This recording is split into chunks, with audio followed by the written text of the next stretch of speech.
这钢丝球、钢丝刷是每个家庭都有的清洁工具。平时像一些锅底灰，或者是我们厨房、浴室比较难擦的油垢、污垢，都要用到钢丝球来刷。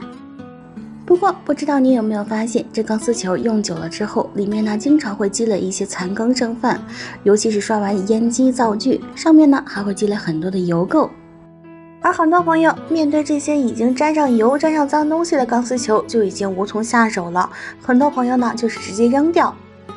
这样做真的是太浪费了。今天我来教您一个小方法，可以将这钢丝球清洗的光洁如新。首先，清洁这种钢丝球呢，一定要记得我们要用碱性的物质去清理，比如说家里面的食用碱或者是小苏打。食用碱呢是碳酸钠，食用小苏打是碳酸氢钠，这两种物质呢都是弱碱性的，它们对清洁油污都非常好用，而且呢是可食用的，不会伤手。而如果选用那种厨房的重油污剂或者是一些专业的清洁工具，它很多东西呢都会伤手，用完之后皮肤干干的，第二天还会爆皮。第一步，先将我们用过的钢丝球放到一个容器中，之后往里面倒入一些食用碱。清洗钢丝球的容器呢，也要记得用坚硬一些的，像是塑料制品或者是一些比较软的材质，在清洗的过程中揉搓钢丝球的时候会划伤其表面，这样的话就会给餐具带来伤害。刚刚我们也说了，这钢丝球呢应用率非常广，不过它也不是说所有地方都可以使用，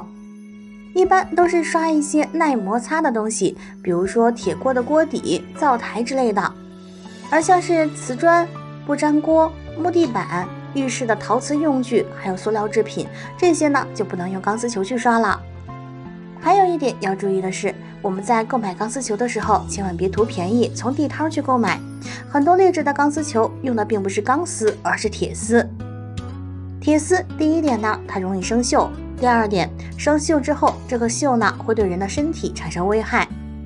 所以在购买这些接触餐具、接触食物的东西，一定要记得买正规的，去大型的商超购买，不要图便宜在地摊购买。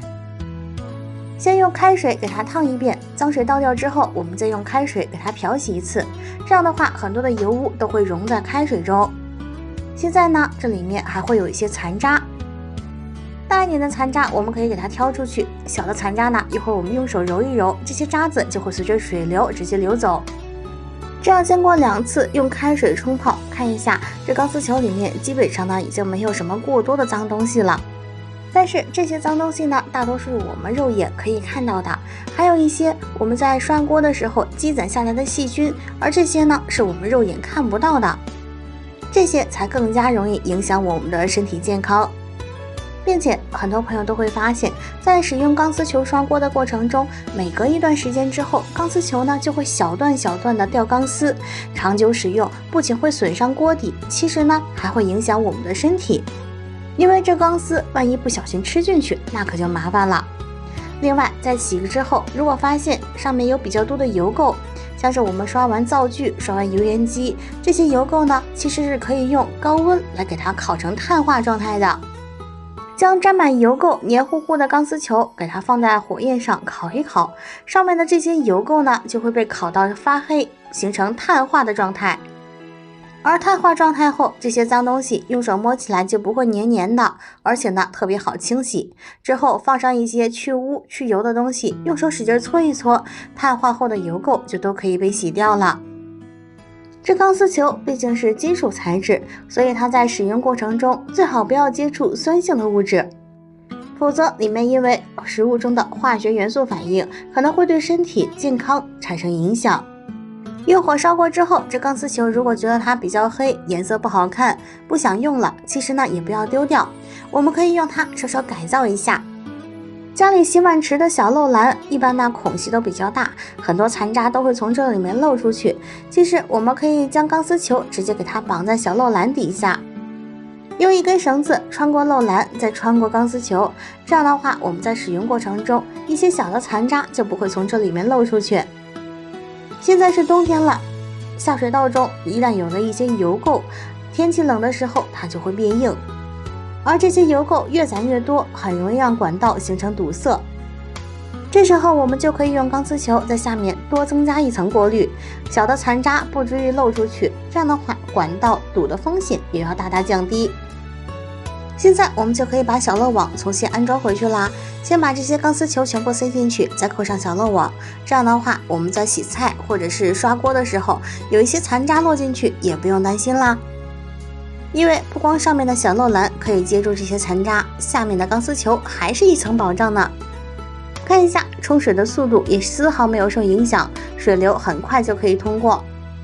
完全不用担心加了一层钢丝球里面会有堵塞的现象。另外，像家里的浴室，女孩子洗头发的时候特别容易流落一些头发，而这些头发呢特别容易堵塞下水道，我们可以在下水道的小地漏里面重新也给它加上一个钢丝球。这样的话，一旦有头发从下水道流出，就可以直接挂在钢丝球上，这样的话就不用担心下水道会堵塞啦。我们可以直接把钢丝球绑在上面，也可以用尼龙扎带给它扎紧。每隔半个月到1个月左右的时间，把上面的钢丝球给它换上一下就可以了。而且盖上之后也不用担心会减缓水流哦。这样以后洗澡的时候再也不用担心会有头发流落进下水道中，堵塞下水道了。另外一点，在我们使用钢丝球的时候，由于钢丝球呢每一根丝都是又薄又锋利，特别容易划到手，很多女孩子也都是因此特别烦恼。这时候我们可以找一个小一点的饮料瓶或者矿泉水瓶，稍稍给它改造一下，做一个保护我们手的装置。将饮料瓶拧开之后呢，我们从上面大概1/3左右的地方用刀子或者用剪刀给它剪开，下面的部分就不要了，只要上面一个小小的三角形。用剪刀将其剪一下之后，可以将边缘稍稍修整一下，避免有一些倒刺之类的划到手。接着我们就用这个小装置稍稍改造一下，就可以将钢丝球保护起来，这样使用的过程中就不会伤到我们的手啦。找一根绳子从钢丝球的内部给它穿过去，穿好之后再从这个矿泉水瓶的瓶盖处把绳子穿出来，将钢丝球整理好之后，在上面拧好瓶盖，这样就可以直接将绳子固定好啦。固定好之后，这个小装置我们在用来刷锅的时候，钢丝球就不会直接接触到我们的手，基本上就可以避免掉钢丝球划伤手指的风险了。